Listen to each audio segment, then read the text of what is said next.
It is indeed an honor to welcome Hedrick Smith. I love saying this. Pulitzer Prize-winning, former New York Times reporter and editor, and Emmy Award-winning producer and correspondent. In conversation with the dynamic Dan Froomkin, a wunderkind, a contributing editor at Nieman Reports, the quarterly magazine and website of the Nieman Foundation for Journalism at Harvard University. He is also in the process of launching a new Center for Accountability Journalism, devoted to encouraging more aggressive reporting about the abuse of power. So very appropriate that he would be here in conversation tonight. The format, the lads will be, we'll discuss the book and the issues and then open it up for Q&A from the audience. Mr. Smith has graciously agreed to sign copies of the book. So if you haven't brought your book with you, we are selling them right outside in concessions, and he'll step to the gallery at the end of the program where he'll sign books. So let me turn this over to this really dynamic duo. Thank you for being here.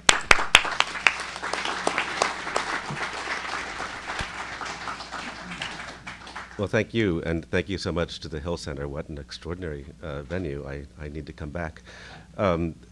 And I'm really honored to be here with Rick Smith. To say he's a legend is an incredible understatement. In my father's side of the family, there's a sort of a little joke we have, which is that when somebody tells a very old joke, you go like this. And that means when I was this high, that joke had a beard this long. Well, when I was this high, Hedrick Smith had a list of accomplishments this long. The Russians is an article of religious devotion to people I know who study Russia. He's really just one of my heroes as a journalist, and he's covered everything. And then along came this astonishing book, and I actually ended up reviewing it for Nieman Reports and for Huffington Post, and it's such a great book that my book review was like the best thing I've written in years. My wife said it was like fabulous.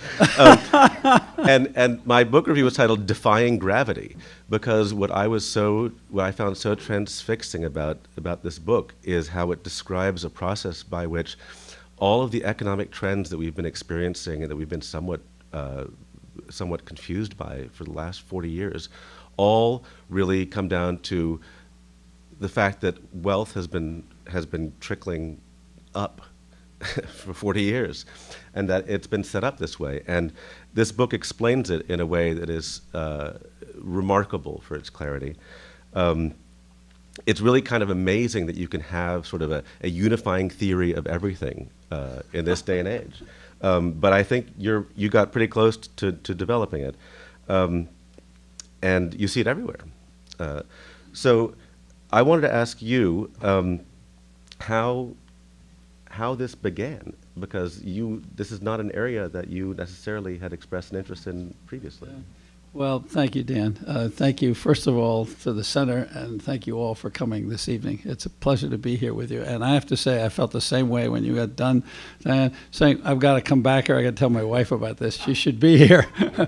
We live a little ways from Capitol Hill, but not that far. So we should come back up here. And I should thank Dan, because not only did his wife think it was a good review, so did I.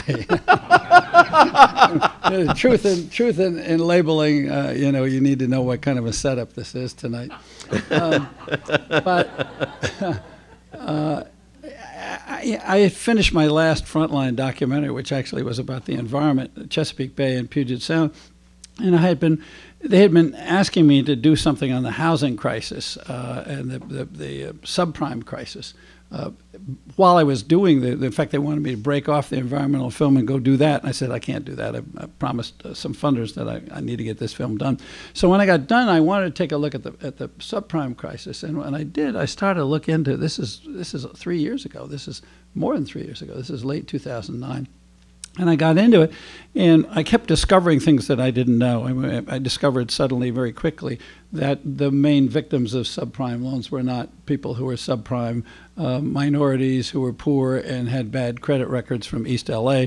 They were plain middle-class prime borrowers. They were people who should have qualified for good loans, but they got talked into, cheated into, bamboozled into terrible loans. I didn't know that. And then it took me a little while longer, and then I ran into the discovery that homeowners had lost. You were talking about, I was always looking for an image. Money doesn't trickle upward. It geysers upwards when it goes. I mean, it's just unbelievable. This is Old Faithful regularly pumping our money up to make sure the folks on Wall Street have it, you know, and the wealthy who make their money by investing money and not by sweat and toil.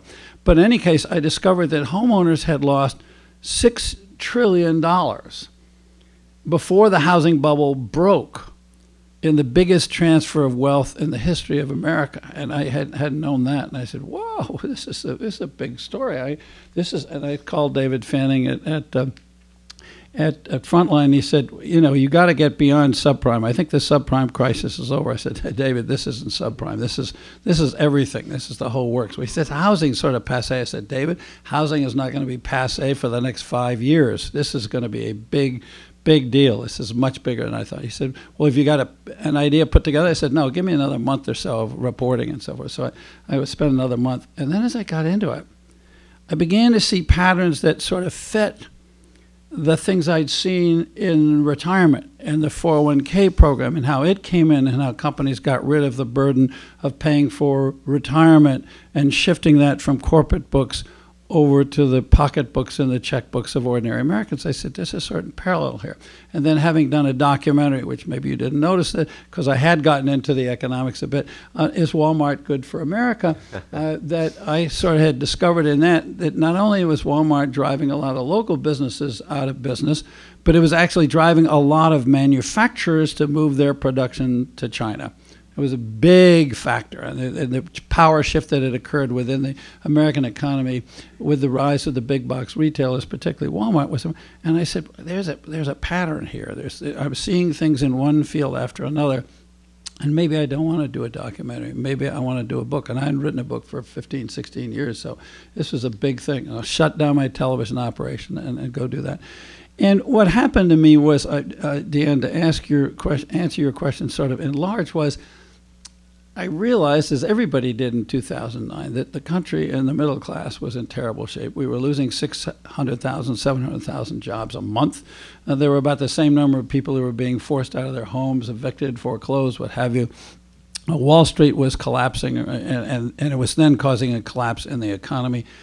And I kept thinking, how the heck did we get from what I remember as a pretty stable economy in which we had middle-class prosperity, we had a certain amount of stability in the economy. Yes, there were ups and downs, but we didn't have this radical kind of collapse kind of thing. How do we get from this era of middle-class prosperity, reasonable sharing of the prosperity in this country, working bipartisan politics? I'd forgotten, but then I went back and looked, found there were 65 Republicans in the House and 13 Republicans in the Senate who voted for Medicare, which was a far more dramatic and radical expansion of the social safety net than Obamacare, for which got no Republican votes. How do we go, both economically and politically? And I said, I got to understand this. And furthermore, I said, I lived through this. I reported on this. At one point, I ran the New York Times Washington Bureau in the middle of this, and I didn't understand it. So I better go figure out what's going on. So really, this is a reporter's book. I mean, this is a book that really begins with a whole lot of questions. And in fact, the original title of the book was not Who Stole the American Dream. The original title was simply The Dream at Risk. I just knew the dream was in a lot of trouble. And then the more I reported on it, and the more I dug into it, the more I realized it didn't just happen. It actually was taken away. And so that's how I got to where I was. You talk about patterns. I want you to talk a little bit about two in particular that really struck me. You already mentioned one of them a little bit, which was housing. I mean, obviously, all of us are aware of the bursting of the housing bubble. But as you were just alluding to, there was a taking away of ownership before that is really, I don't think it's popular. No, it's staggering. Most people know. I didn't know, and this was part of my discovery. Homeowners in the late 1980s owned about 70% of the equity in the housing stock of America, which is roughly a $20 trillion housing stock. By 2009, they owned 40% of the equity in the housing. So 30% of the equity had declined. That's where you get the $6 trillion figure. 30% of $20 trillion is not $6 because trillion. the housing value That was went not down. because of the collapse of housing values. That was because people were sucking that much money out of their equity. They were either borrowing straight out on their equity. A lot of them were refinancing, and by the way, every time they refinanced, they lost more equity than they thought they were losing because there were fees and higher interest rates built into the refinancing. And I follow a few people's specific experiences here. And then they were taking out home equity loans, which were often at much higher, it was in effect a second mortgage, which were at much higher interest rates. And this was deliberate economic policy. We all thought it was us individually scrambling to try to keep afloat, to pay the medical bills, to pay for the kids to go to college. Some people, took trips, and some people bought second and third cars. But by and large, people were spending the money on necessities. This was deliberate economic policy, and this was what was really interesting. When I went back and I found this, Alan Greenspan, the great protector of the American dollar and the American economy, Alan Greenspan, number one, advocated subprime loans. He said they're really great. We're really doing a wonderful thing. We're expanding home ownership. The Fed is supposed to be monitoring, the quality of mortgage. Greenspan is not only applauding, he's cheerleading. And then the next thing he did was he said, the whole idea of a fixed rate, the old fixed 30-year mortgage, he said that's a bad idea. You could have done better if you got an adjustable rate mortgage. So people started buying adjustable rate mortgages, and then Greenspan proceeded to raise the interest rate, so it then hurt them. So they got a double hit. Greenspan was a big believer in what is called in the field, economists always have these antiseptic terms, equity extraction. He said equity extraction is very important for the American economy and the growth of the American economy. He was absolutely right. We were living in the 2000s. The growth in the 2000s grew off the fact not that people had more spending power, which is what drives the growth of the American economy, not because the great job creators at the top had a lot of money. By the way, they aren't the great job creators. That's a myth. But because people were borrowing. And they were spending what they were borrowing. And the government was borrowing, the banks were borrowing. By the way, most people don't know it. The debt of the big Wall Street banks is twice the size of the federal debt. We don't talk about it at all. So the federal government was borrowing, the banks were borrowing, and we were all borrowing. So we were financing growth through borrowing. And the biggest place we borrowed, of course, from was China. So now we owe China a couple of $1 trillion. But all that was, to me, just an unbelievable discovery. I said, I got to get this down. But it's going on over here, and it's going on over there, and it's going on over there. Right. I mean, the notion that we felt richer because we were borrowing on our houses, but the fact was that, in fact, people were losing wealth to the banks were owning more and more of their homes, and come retirement, it's not there. You don't know it. The thing that then what I got into is I began to understand that what was happening was that risk was being separated from profit. Whole idea in the market is if you make a stake and you do something, if you do it wrong, you've taken a risk, the market will punish you and drive you out of business. But what happened was that banks began loaning money to and taking out mortgages, and then they would immediately sell the mortgages on what is called the secondary market, which is essentially Wall Street. So they got rid of the risk, and they made their profit up front from the fees they charged. And it was like hot potato. They just kept passing the mortgages on. They got further away, and that's why you had banks in Scotland and Belgium and Holland and Germany and Japan and so forth that suffered when our mortgage market went kaplooey. But it was much more than this. Dan, to me, what I began to understand was I was looking at something that I call wedge economics. Nobody's heard the term wedge economics. In fact, when I first wrote the term wedge economics in the first draft of my book, my editor said to me, very good editor, Kate Medina at Random House, she said to me, where'd you get that term? Is that a Keynesian term? I said, no, it's not a Keynesian term. She said, where'd you get it from Milton Friedman in the Chicago school? I said, you better believe I didn't get it from them. She said, where'd you get it? I said, I made it up. She said, you can't make up a term about economics. I said, why not? I'm trying to communicate an idea, and I need a short, Twitter-friendly bumper sticker description that people can hang on to. And what I meant was this. If you go back to the period from the end of World War II to the middle of the 1970s, the growth of the American economy is reflected in the growth of the living standards of average Americans, of middle-class Americans. The productivity of the American workforce from 1945 to 1973 grew 97%. It roughly doubled. And the average salary, or the average earnings of a typical American family, right in the middle, a median family, grew 95%. So you have 97% growth in productivity, and 95% growth in people's living standards. So the gains the economy of the nation were making were being shared with everybody. Okay? Now, it's really striking, and this took me quite a while longer before I got to this. I think I told you just we were talking in the hall. I spent a year reporting and researching this book before I wrote a word. So it was a lot of input. I did a lot of learning.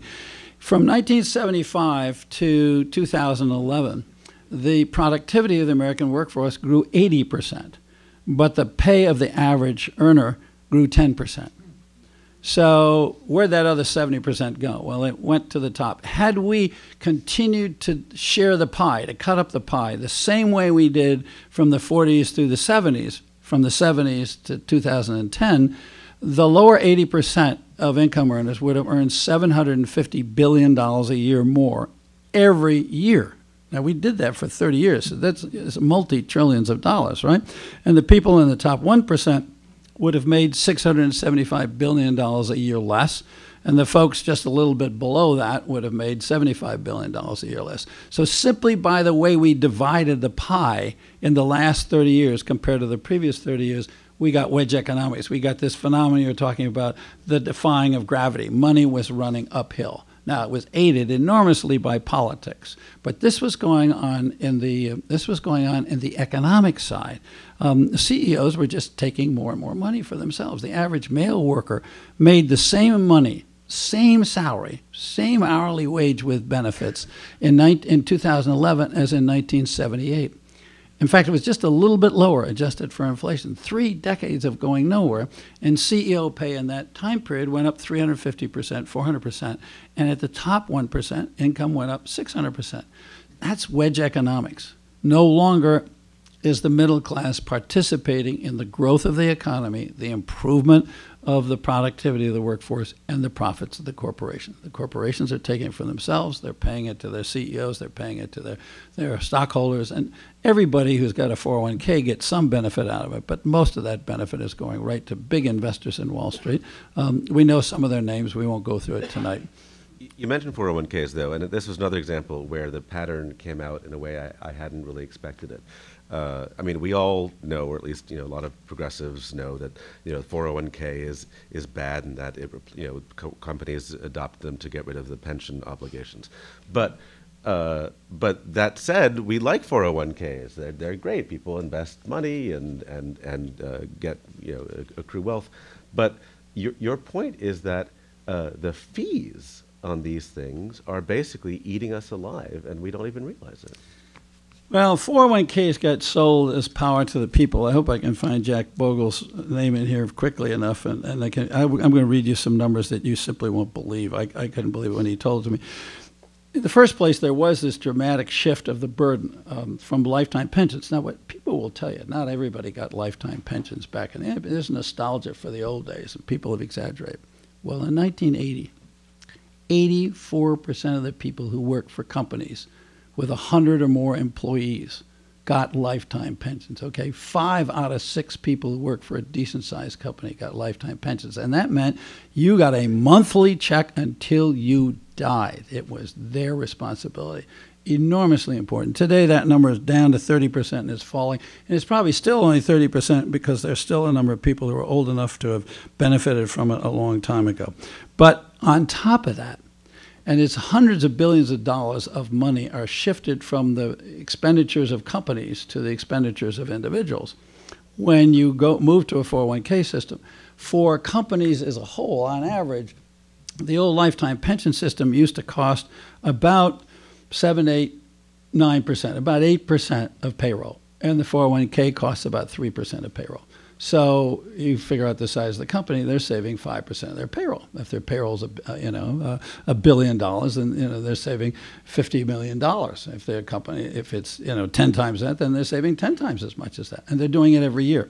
So there's that. But the other thing that's amazing, and this is what you're referring to, and this is why I'm trying to find Jack Bogle. Jack Bogle is a guy that you should pay attention to.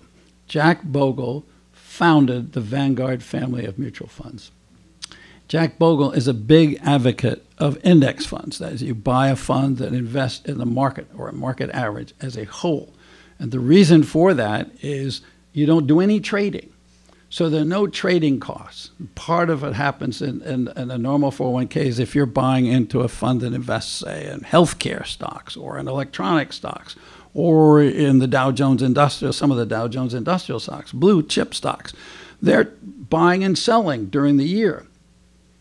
And you have to pay those transaction fees. You also have to pay a management fee because they set up the fund and they manage it, and they send you information, they send you your statements and all that kind of stuff. And typically the fund takes about 2%. Now what Bogle says, if you go back and you look at historic records of investment, and you take average investments and you say somebody wants to build a retirement nest egg over time, they will mix stocks and bonds. And the stocks will generate more gains and the bonds will generate less. But on the other hand, when things get bad, the bonds will protect you with some earnings. So 5% growth sounds really low. He said 5% growth will do phenomenal things over a period of time. My recollection is Bogle says that over 40 years, 5% growth compounded. $1 will go to $7.04. $100,000 will go to $704,000 and so forth. Those are the numbers. Now, the time is what matters. It's that compounding. But he says, stop and think. If the mutual funds are taking 2%, your 5% gain is no longer 5%. It's only 3%. Now, compound that over that same 40 years. And instead of coming out with $7.04, I'm going to remember his number slightly wrong, but not much, you come out with about $3.47. Now, what's interesting is, and the mathematic almost defies the brain, because he said Wall Street, the mutual fund, the investment advisors, they take no risk, they put up no money, and they get more than 50% of the return. You take all the risk, you put up all the money, and you get about 47% of the return. So he says if you buy an index fund, the fee is only 0.1%. You get 4.9% gain out of 5% every year instead of 3% gain. Big difference. I mean, no matter where you turn, Dan, I mean, it just, I didn't realize what a dope I was. I didn't realize how little I knew. And I particularly didn't realize how little I knew about the periods where I had been not only doing the coverage, I've been managing the coverage. We'll get into politics in a moment, I hope. But there were things that were going on in the 70s when I was running the Washington Bureau of the New York Times I didn't know anything about. None of my reporters knew anything about.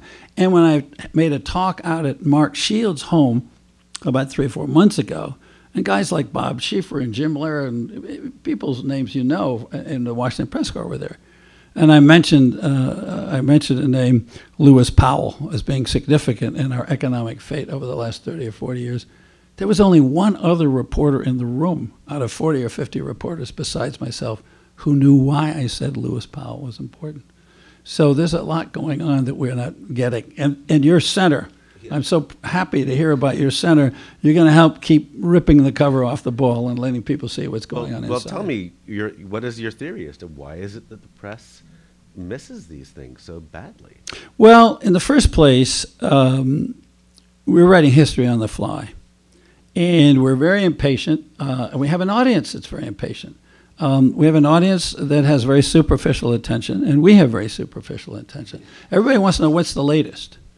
You know, it took me a long time in my journalistic career, whether I was in Moscow or covering civil rights in the South or writing books or doing documentaries. To me, what's news is what I didn't know yesterday. It's not what happened yesterday. And we operate on the basis of what's news is what happened yesterday. But there are lots of things that happened 3 weeks ago, 3 months ago, 3 years ago that are highly relevant today.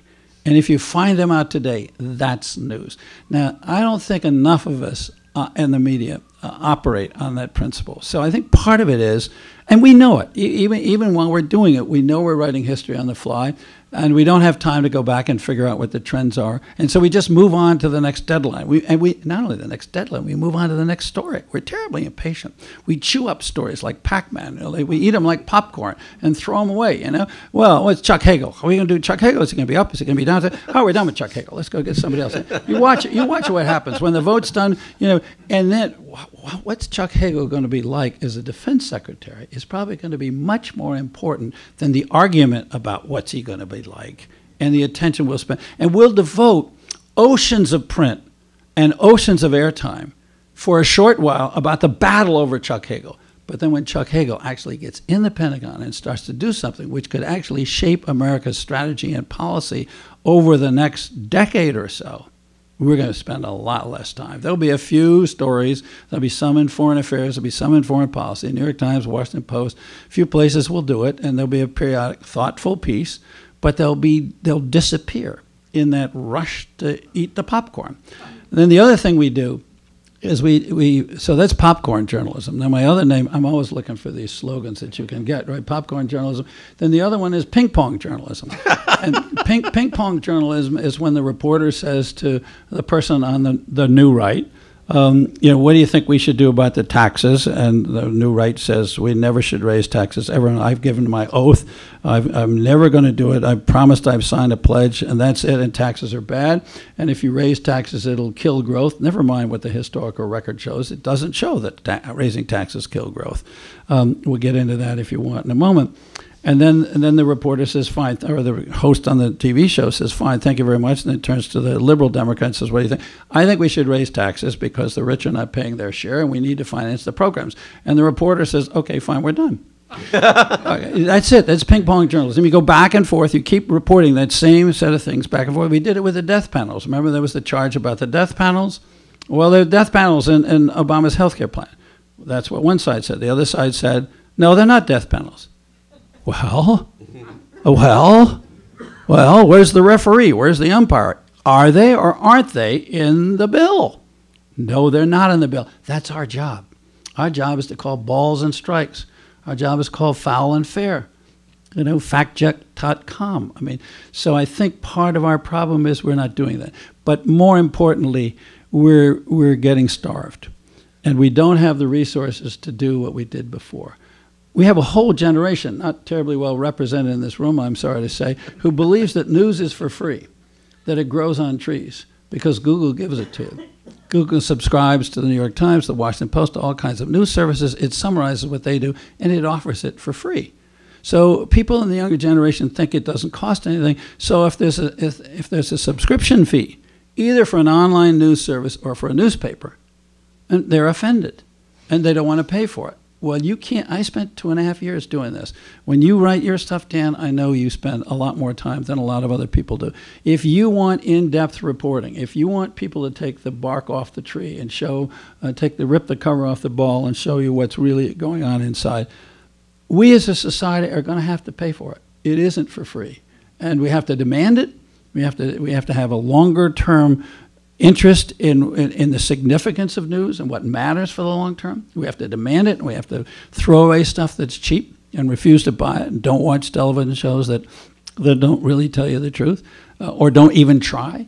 And we have to reward those that do. The day the NewsHour ratings go up by a factor of 2 or 3, that'll be the day that the behavior at Fox and CNN and even the networks will begin to change. So the audience is driving this somewhat. It's partly our fault. A lot of it's our fault, but some of it's. I'm kind of delighted that I finally have something that I disagree with you about, which is the subscription model. I think that we do have to fund this journalism, but I don't think that putting up paywalls is going to solve the problem. I think we have to do it some other way, I'm afraid.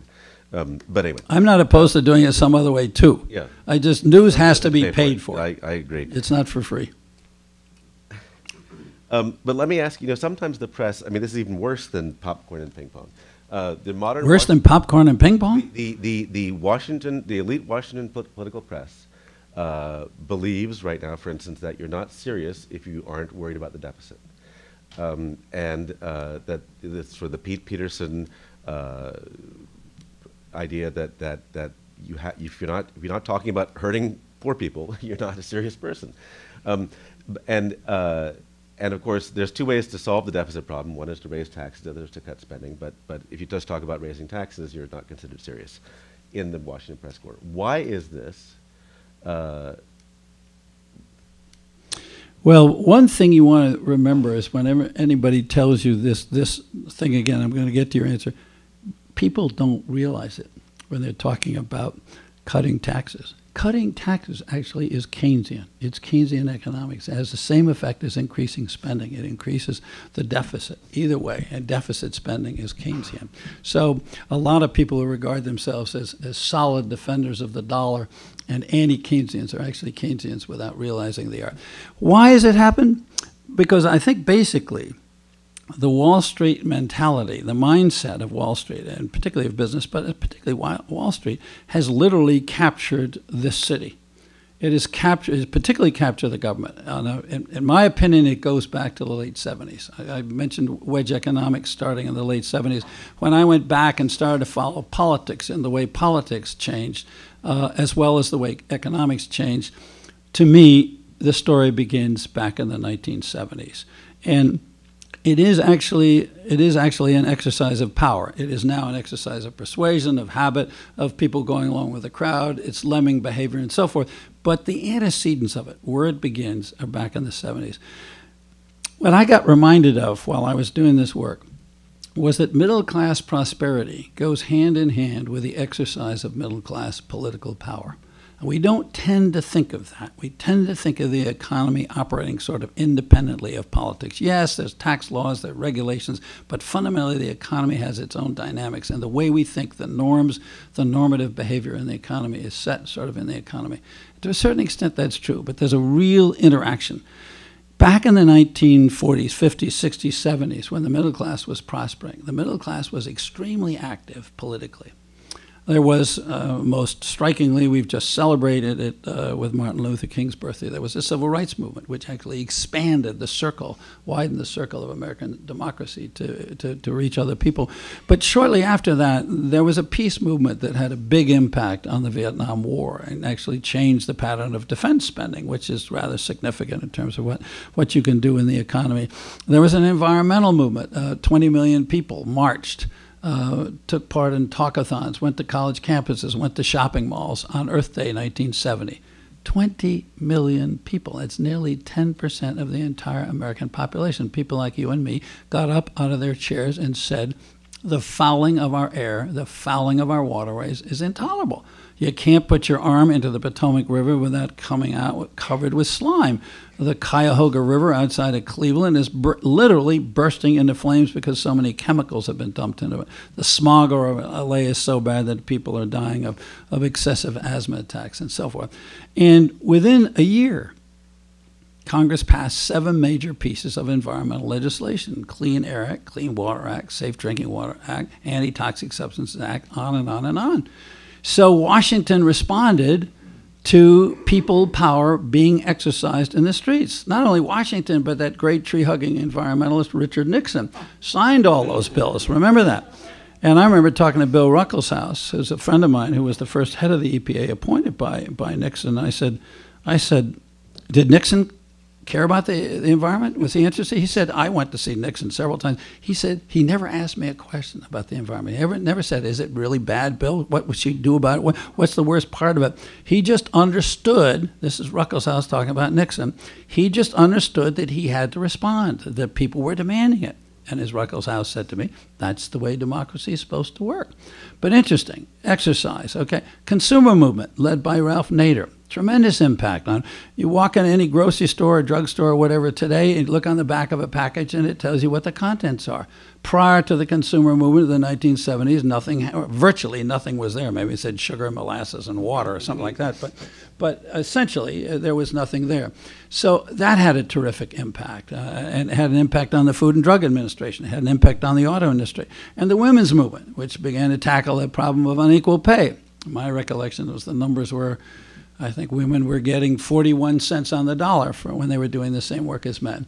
A lot of pressure from the women's movement moved it up to, I forget what it is, 67 or 68% or 71%. They certainly didn't make it all the way, but they made an enormous difference.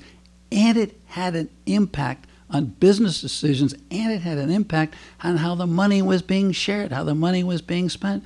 Consumer movement, women's movement, labor movement. Couldn't have done it without the labor movement. The labor movement was the absolute underpinning of the middle class standard of living. The famous agreement was the Treaty of Detroit, they call it, 1948 agreement between General Motors and the United Auto Workers. And they'd had a lot of wildcat strikes coming out of the end of World War II when the controls were taken off the economy. And Charlie Wilson, who was head of General Motors, said, hey, I want to get back to producing cars and making money, is what he used to say. And Walter Reuther, who was head of the UAW, said, we'll do it. But we want steady jobs. We want rising pay over the life of the contract, 5-year life of the contract. We want health benefits. We want a lifetime pension. And that was actually the first time there was an industrial pension that was established for a large body of workers. And we want enough pay so we can actually afford the down payment on our home and be able to make the mortgage payments every month. So when we retire after 30 years, we own our own home. That was the underpinning. It was copied by Chrysler and Ford, but it was copied in the steel industry and the electronics. Where did all these movements go? Well, that's interesting. That's interesting where they went. What happened was they got pushed aside. Partly they succeeded, and so people thought they operated on their own and they didn't require any more attention from us. But more importantly, they got pushed aside. Lewis Powell, who was about to be named to the Supreme Court by Richard Nixon, was a strong, important corporate attorney and a vehement enemy of organized labor. And he was practicing with a lot of corporations. He was talking to friends of his at the U.S. Chamber of Commerce in 1971. And he was complaining about how business was being put on the defensive and the free enterprise system was in jeopardy, in mortal danger. And they said, why don't you write that down? So he wrote a document which is now known as the Powell Memorandum.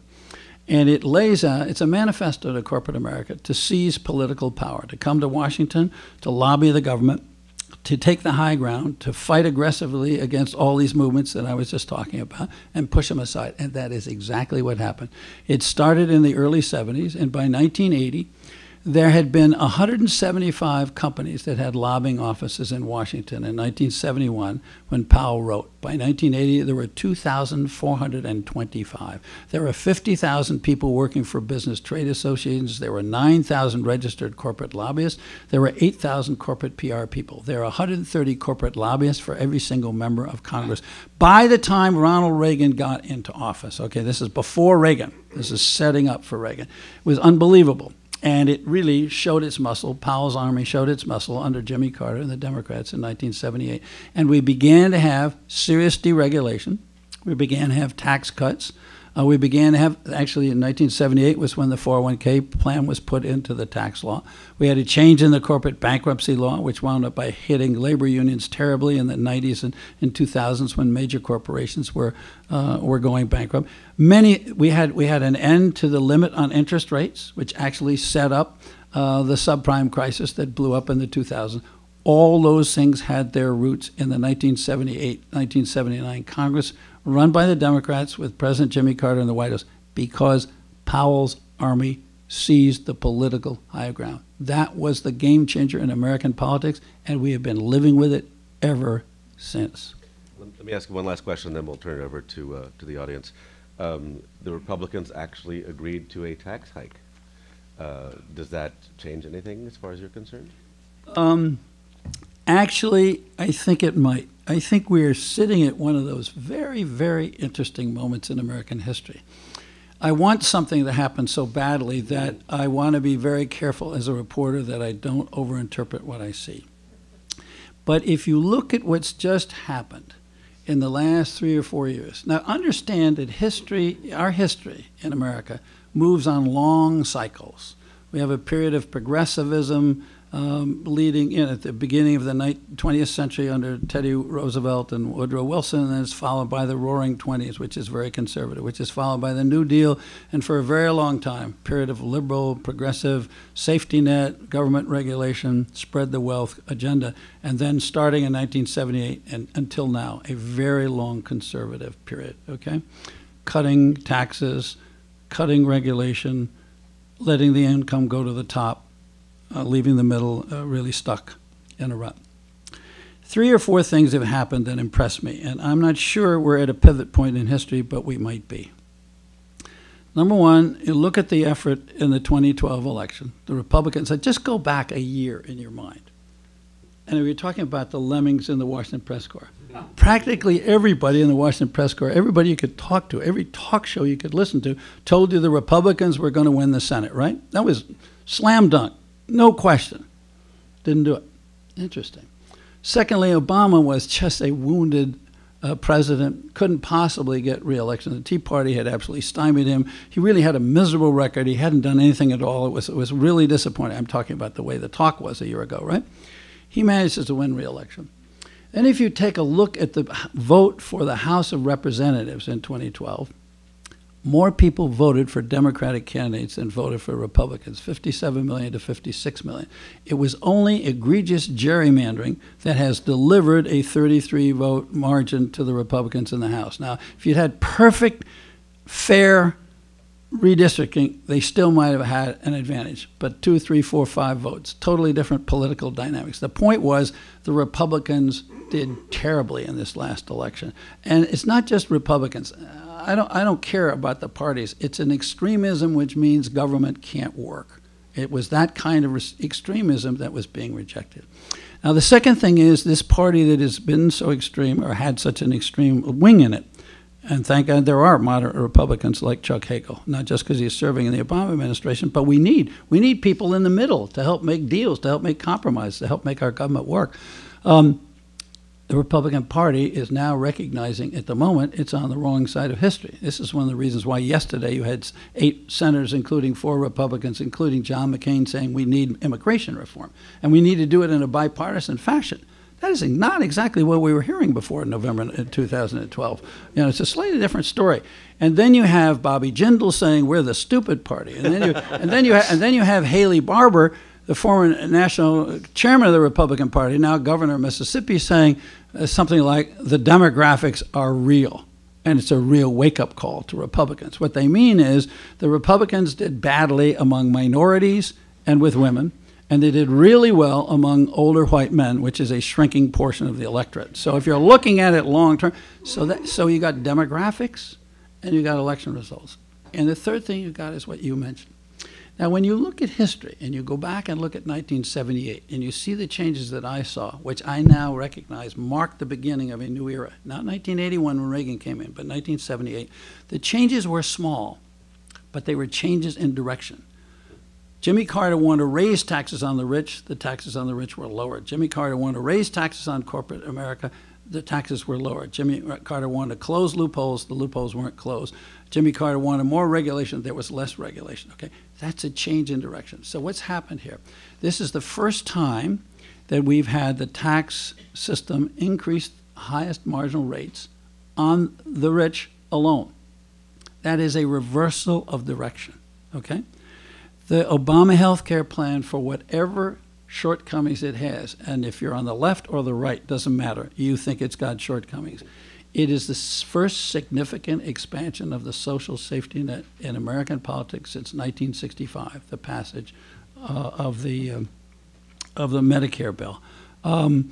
Is the creation of a Consumer Financial Protection Bureau, which happened to be what Ralph Nader was seeking in the 1978 Congress. So this is picked up. So what I'm saying is there's straws in the wind that suggest that we could be having what I call a political riptide.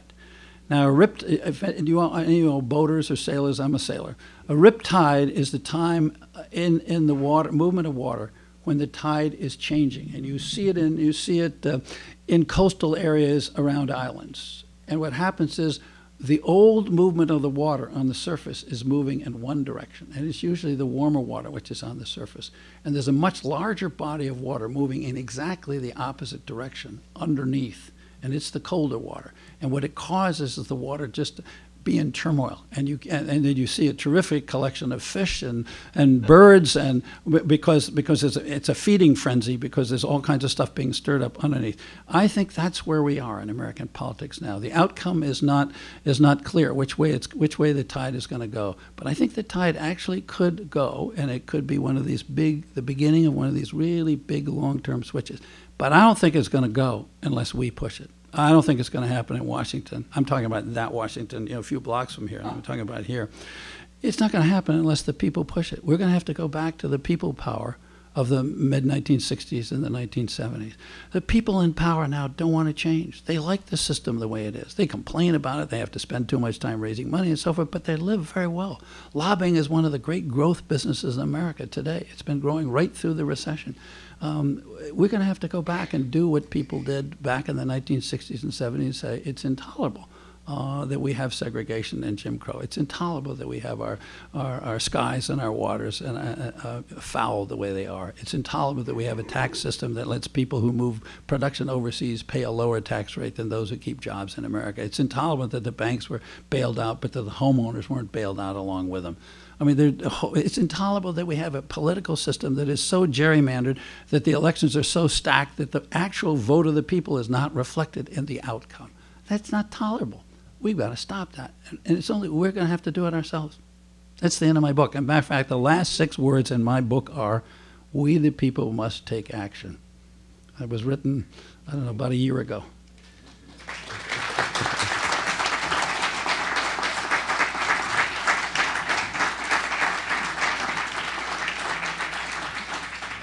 We'll take a few questions from the audience. I would ask you to please do me a great personal favor. They're taping this, and so it is my job to summarize and repeat the question. Please make sure that you ask a question where that is possible. Yeah.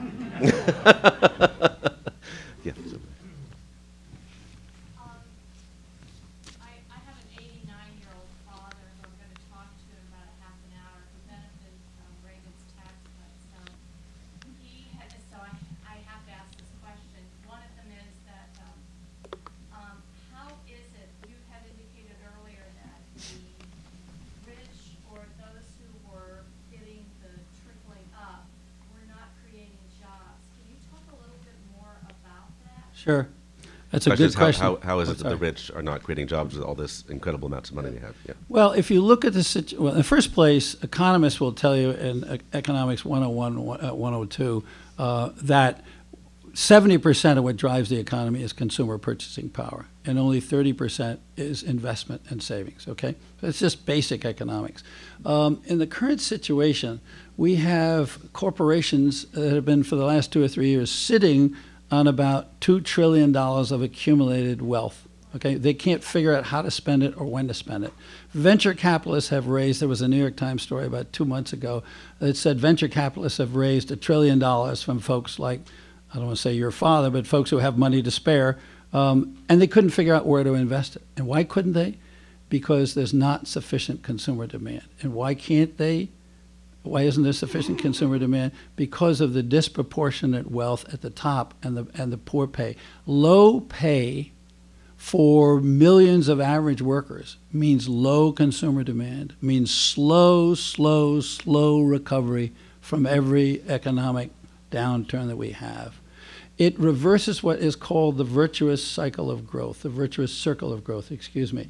And that is, Henry Ford had the idea with the $5 day.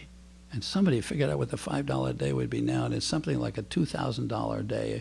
It's really a staggering figure with inflation over the last century, because he did it in 1914.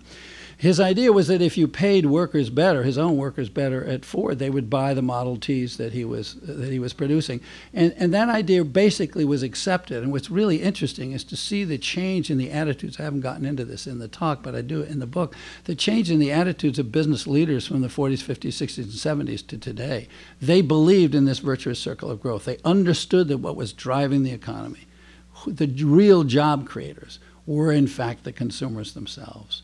So to your dear father and his friends, obviously we need to save as a nation, and having some savings are important. But when we have surplus capacity and we have government, businesses sitting on that much money, that's not a time when their savings is going to matter. Now, there is a time at the peak of the business cycle when we've used up all our capacity and when our unemployment rate is down around 4%, then maybe at that time in the business cycle, added capital will be helpful. But most of the time in the business cycle, that's not the key problem, okay?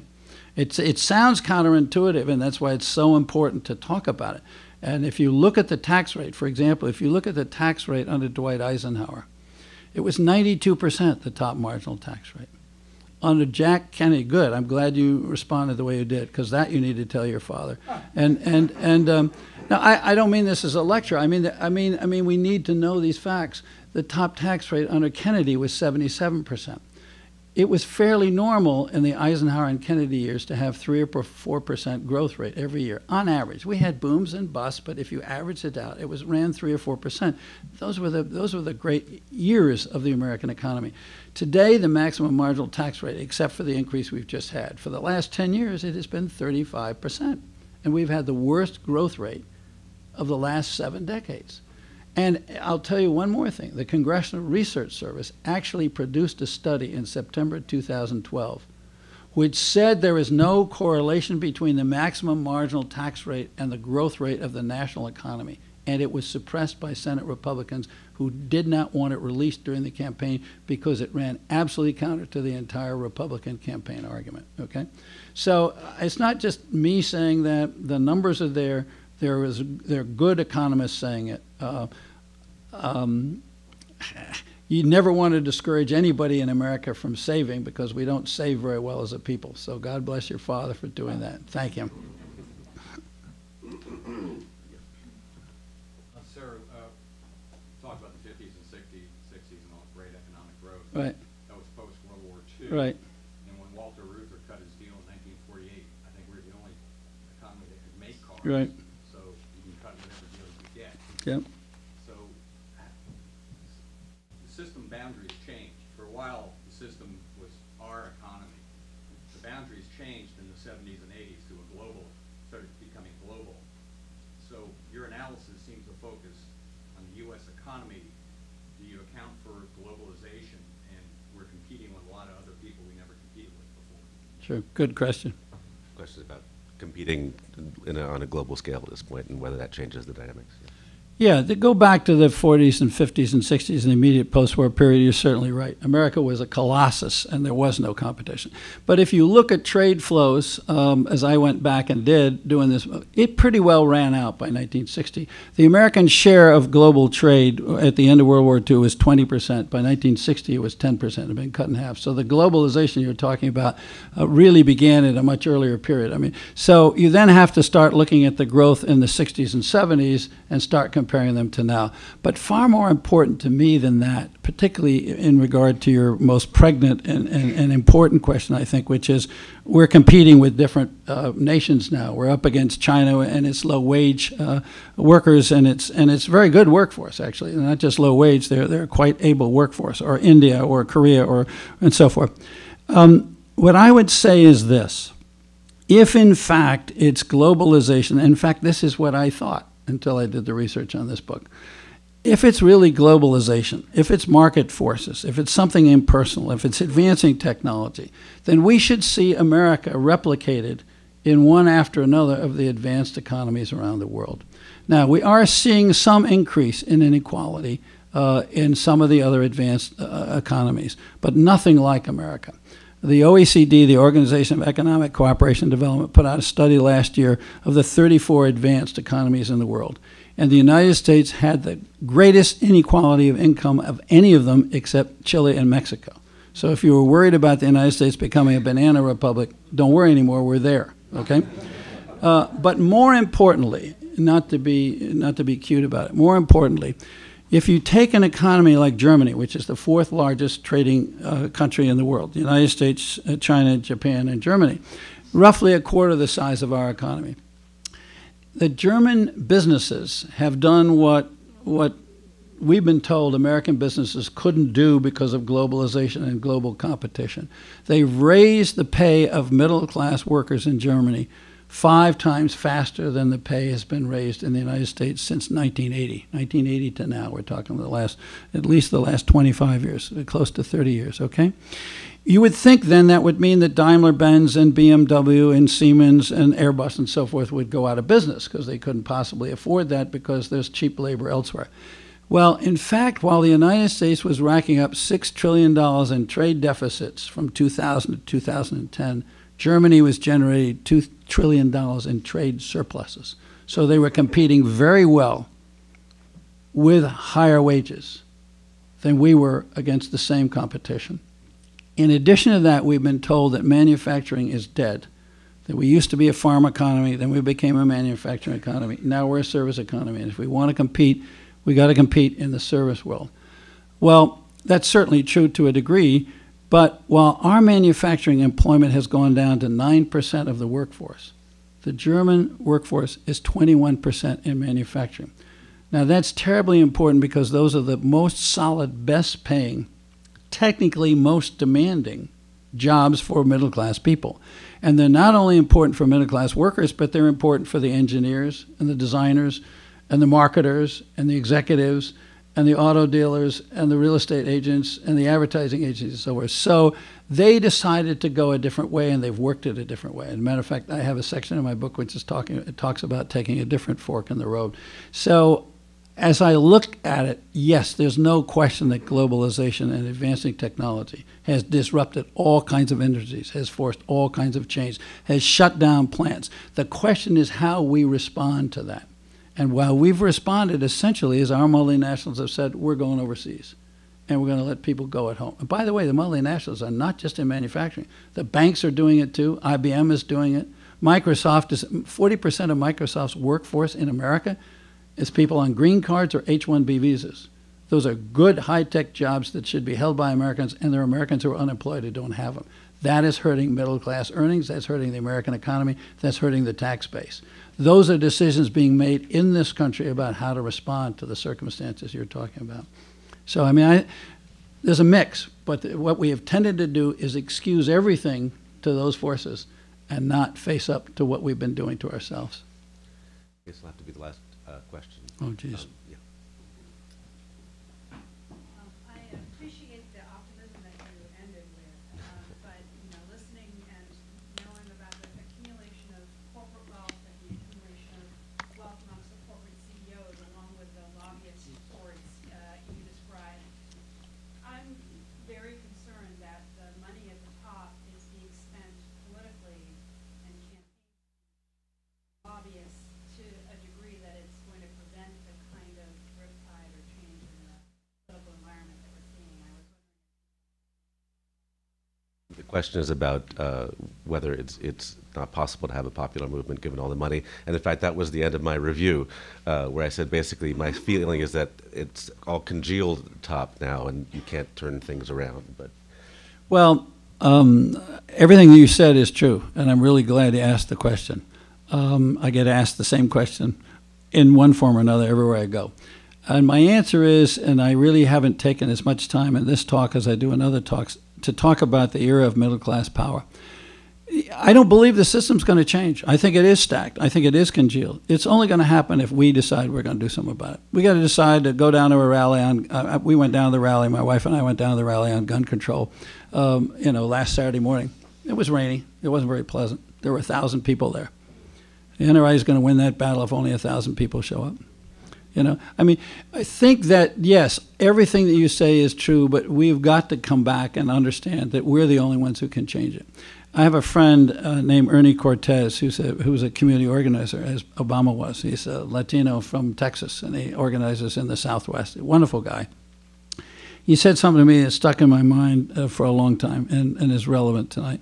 He said, you know that old saying, power corrupts, and absolute power corrupts absolutely? He said, powerlessness also corrupts. It corrupts democracy at the core.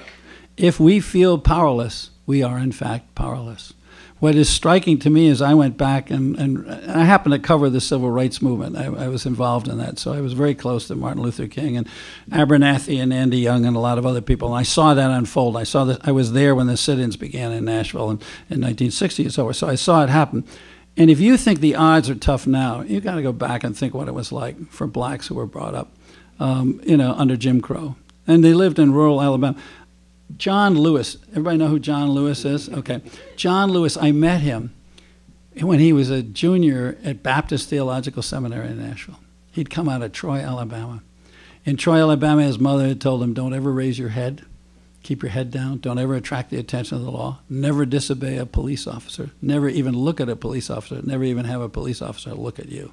And I watched John Lewis and a whole bunch of people who were brought up like him walk 2 by 2 downtown into the stores and sit at the lunch counters, and get roughed up by the whites, segregationists and so forth, and get arrested again and again. John Lewis was brutally beaten. He was arrested 40 times. He was literally clubbed senseless. In the Freedom Ride in Montgomery, Alabama, in Anniston, Alabama, and the Voting Rights March in Selma, Alabama.